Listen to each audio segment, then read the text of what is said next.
Alors c'est aujourd'hui la fin de la visite du CIO, Paris 2024. On rappelle que Paris est en compétition avec Los Angeles. Vous avez fait partie des différentes activités qu'il y a eu au cours de ces 3 derniers jours. Est-ce que Paris peut enfin, cette fois, faire la différence? On se souvient des précédents échecs. Qu'est-ce qui a changé? D'abord, il y a l'unité. Et ça, c'est une force. La ville de Paris, la région Île-de-France, l'État, le monde sportif qui conduit avec Bernard Lapassé et Tony Estanguet cette candidature, le monde économique sont tous ensemble pour faire avancer cette candidature. Et puis cette candidature, elle est sobre sur le plan financier, d'abord parce que 95% des équipements existent déjà ou seront des équipements temporaires.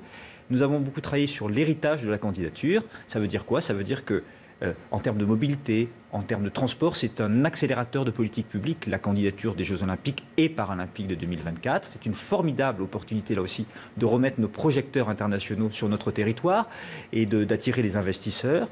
Et sur le village olympique, le futur village olympique et sur le futur village des médias, nous avons travaillé à une reconversion de nouveaux écoquartiers exemplaires sur le plan du développement durable qui pourront permettre de créer 4500 nouveaux logements. Voilà, c'est l'occasion vraiment... On a malgré tout en tête, pardonnez-moi, mais ces échecs, hein, il y en a eu 2 récemment de candidatures, parfois pour excès de confiance. Oui, Est-ce que sûr. Cette fois, c'est pas un faux pas qui pourrait encore... Non, parce que cette fois, je crois qu'il y a l'unité qui manquait la dernière fois. C'est le monde sportif qui conduit cette candidature, contrairement à la dernière fois. Et la force aussi, c'est d'avoir travaillé sur l'héritage de la candidature, c'est-à-dire pour des bienfaits sur l'attractivité de notre territoire et l'amélioration de la vie quotidienne des citoyens.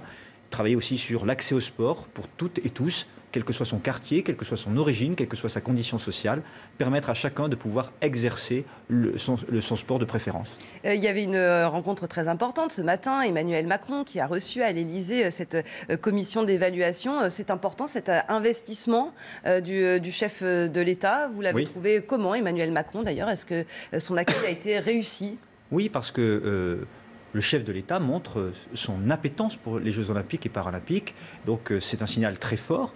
Et ce gouvernement va porter, évidemment, avec Édouard Philippe, cette candidature, avec derrière, évidemment, la ville de Paris, avec le monde sportif, la région Île-de-France, tous les acteurs, comme je l'ai dit tout à l'heure, parce que chacun a bien compris, au-delà des sensibilités politiques ou des institutions publiques, au monde économique, au monde sportif, l'intérêt de cette candidature parce que nous en avons besoin pour remettre les projecteurs, encore une fois, sur notre région capitale et sur notre pays.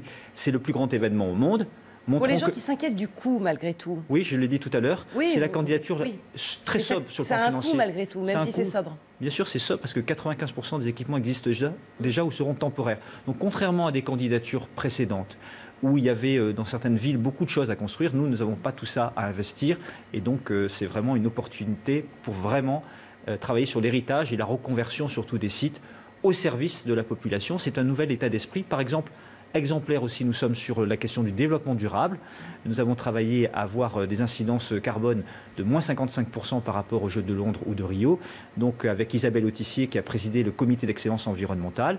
Nous avons travaillé à une charte sociale qui a été signée par tous les syndicats et appuyée aussi par le patronat. Vous le voyez, il y a vraiment une unité et une volonté de co-construire un projet exemplaire. Donc aujourd'hui, vous nous dites, c'est bon, Paris aura les JO? Non, je ne dis pas ça, parce que ça serait... non, c'est pas ça. Vous y croyez quand même? On y croit, on a un bon projet, on a une vision, et on veut le défendre, et je souhaite que tous les Français se rassemblent derrière ce beau projet pour que le 13 septembre 2017 à Lima, on montre que la France est capable d'organiser le plus grand événement au monde, la France qui gagne et la France qui donne une belle image d'elle dans le monde. Le verdict, effectivement, sera donné à Lima et Emmanuel Macron a annoncé qu'il y serait. Merci beaucoup, Pierre. Merci à vous. Bournazel, d'être venu sur le plateau de CNews. Vous restez avec nous dans quelques instants. Un nouveau journal en direct. À tout à l'heure.